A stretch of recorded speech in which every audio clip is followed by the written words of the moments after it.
Conditional access system कास। Conditional access system अर्थात cash को व्यापक स्तरों पर प्रसारित प्रचारित एवं लागू किए जाने का कार्य आजकल पूरे जोर शोर के साथ किया जा रहा है। यह एक ऐसी प्रणाली है जो केबल उद्योग को जहां एक और नया और प्रभावशाली रूप प्रदान करेगा, वहीं इस उद्योग में पारदर्शिता लाने में अपनी महत्वपूर्ण भूमिका भी निभाएगा। चाणक्य पत्रिका में इसके महत्व को रेखांकित करते हुए लिखा गया है, भारतीय केबल उद्योग को पारदर्शी बनाने के लिए केंद्र सरकार ने कंडीशनल एक्सेस सिस्टम कैस 1 सितंबर 2003 से लागू करने की घोषणा की है।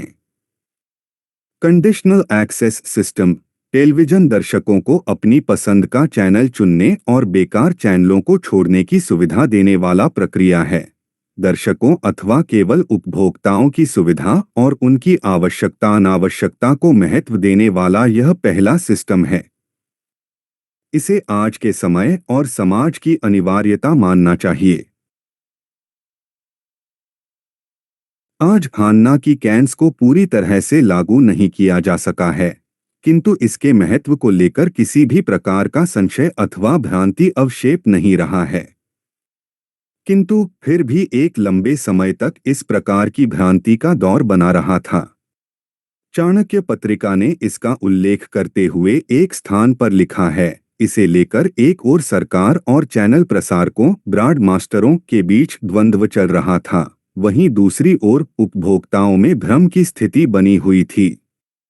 कारण था कि केंद्र सरकार अलग अलग पे चैनलों की दरें घोषित करने में असफल रही है।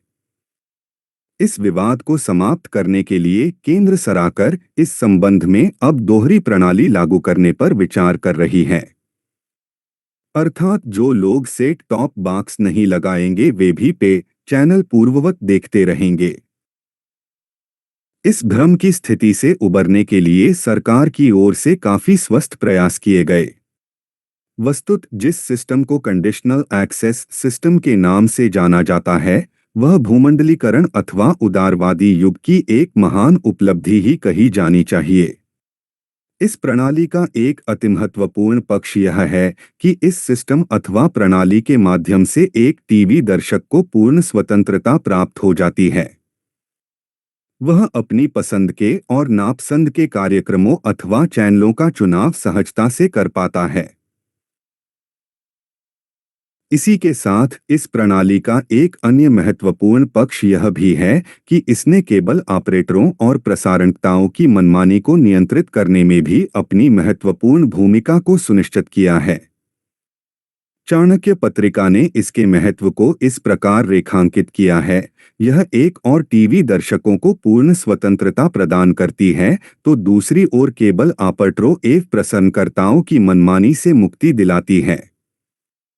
इस व्यवस्था के द्वारा टीवी दर्शक पहले के मुकाबले बहुत कम फीस चुकाकर अपनी पसंद के चैनल देख पाएंगे। मुफ्त चैनलों की संख्या और इनकी दर प्रसारणकर्ताओं एवं केबल ऑपरेटरों ने सराकर के साथ मिलकर तय की है। इसमें दर्शकों को यह सुविधा होगी कि किसी खास कंपनी के सारे पे चैनलों को लेने की बाध्यता इनके ऊपर नहीं होगी। इस सिस्टम की रूपरेखा स्पष्ट करना आवश्यक है। वस्तुत यह सिस्टम एक सेट टॉप पर आधारित है। प्रत्येक टीवी उपभोक्ता को इसकी व्यवस्था स्वयं करनी होती है। इसकी कीमत करीब 3,000 रुपए तय की गई है। इस समय बाजार में दो प्रकार के सेट टॉप उपलब्ध हैं, एक एनालॉग सेट टॉप और दूसरा digital set top. Digital set top की क्षमता करीब 300 चैनलों को प्रसारित करने की है। एनालॉग मात्र 120 चैनलों को प्रसारित करने की क्षमता रखता है। अंत में यही कहा जा सकता है कि इस सिस्टम को अनिवार्यतः लागू होना चाहिए ताकि दर्शकों को अपनी रुचि के अनुसार कार्यक्रमों को देखने की स्वतंत्रता प्राप्त हो सके और संचार की विश्वसनीयता भी स्पष्ट हो सके।